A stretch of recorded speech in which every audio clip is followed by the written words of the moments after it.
की 2.1च्या खाली जायला लागलो तर तो समाजच नष्ट होतो. पृथ्वीच्या पाठीवर तो राहत नाही. कोणी त्याला मारेल असं नाही, तो काही नसलं संकट तरी तो समाज नष्ट होतो, पुढे चालत नाही. नमस्कार, मैं हूं सचिन आपके साथ. आप देख रहे हैं इन24 न्यूज. राष्ट्रीय स्वयंसेवक संघ के सरसंघचालक मोहन भागवत ने नागपुर में आयोजित कुठाले कुल सम्मेलन में भारत की जनसंख्या को लेकर अपनी बात रखी. इस दौरान उन्होंने कहा कि जनसंख्या की गिरावट समाज के लिए चिंताजनक है.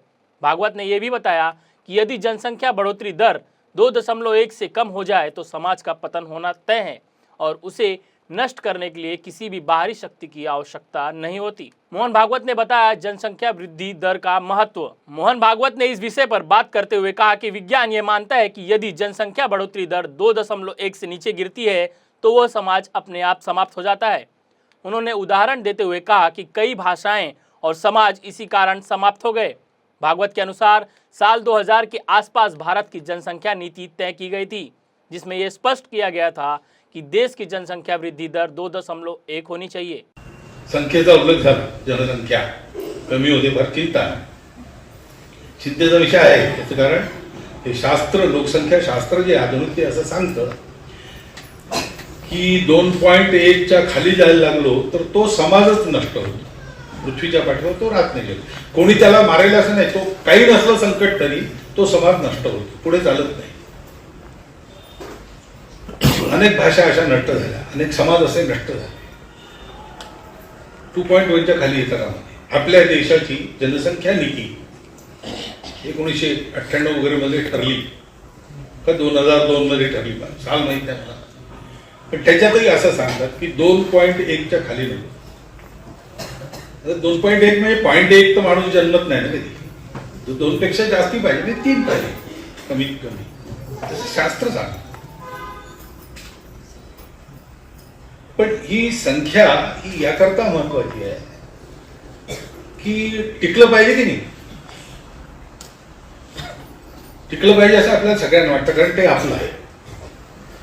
ते किती चांगलं आहे वाईट आहे हे मूल्यांकन नंतर असतं, ते आपलं आहे. आपण कुटुंबात हेच शिकतो ना. निरनिराळे प्रकार असतात व्यक्तींच्या कुटुंबात. 4 भाऊ असले, 3 भाऊ असले, 2 भाऊ असले. वहीं इस बयान पर विपक्षी नेताओं ने मोहन भागवत को घेरा. साथ ही एनसीपी एसपी विधानमंडल गत नेता विधायक जितेंद्र आव्हाड ने पलटवार करते हुए देखते हैं क्या कुछ कहा है. वैसा है, सबसे ज्यादा अगर किसी को इकोनॉमिक्स समझ में आता है तो होती है घर की बीबी, घर की महिला. जब उसको दिख रहा है कि महंगाई बढ़ रही है, स्कूल की फीस बढ़ रही है, दूध बढ़ रहा है, दिन भर दिन हर महंगाई हमें मार रही है, तो वो घर कैसे चलाती है सबसे ज्यादा उसको मालूम है. तुम भले कुछ भी बोलो, 10 बच्चे पैदा करो, पालेंगे कौन, खिलाएगा कौन, स्कूल में कौन डालेगा. इतने संसाधन है क्या अपने पास? भारत का इतना अमीर है क्या? तो भारत में राष्ट्रीय धोरण करना चाहिए ना. अब आरएसएस ने कहा ही है तो मोदी जी ने राष्ट्रीय धोरण कर देना चाहिए कि 3 बच्चे निकालो. और कितने बच्चे निकालने, आप कुछ तो पर्सनल रखो कि नहीं. उस मियाँ बीबी के पास कुछ तो अधिकार रखो कि कितने बच्चे निकाले. क्या अभी उसके ऊपर भी तुम ही जाओगे, नहीं 4 निकालो? क्या तरीका है. वहीं एक सभा को संबोधित करते हुए असदुद्दीन ओवैसी ने हिंदू और मुसलमानों के सारे आंकड़े रख दिए और उन्होंने मोहन भागवत पर पलटवार भी किया. मोहन भागवत जो बोल रहे हैं, मैं आपको बता रहा हूं कि कितने मर्तबा हमने सुना कि मुसलमान आबादी बहुत बढ़ा रहे हैं. हकीकत यह है कि 2060 में, अभी हम 2024 में हैं, 36 साल के बाद हमारे हिंदू भाई बहनों की आबादी स्टेबलाइज हो जाएगी 74.7% पर, और उसके 40 साल बाद 2100 ईस्वी में मुसलमानों की आबादी स्टेबलाइज हो जाएगी 18.8%.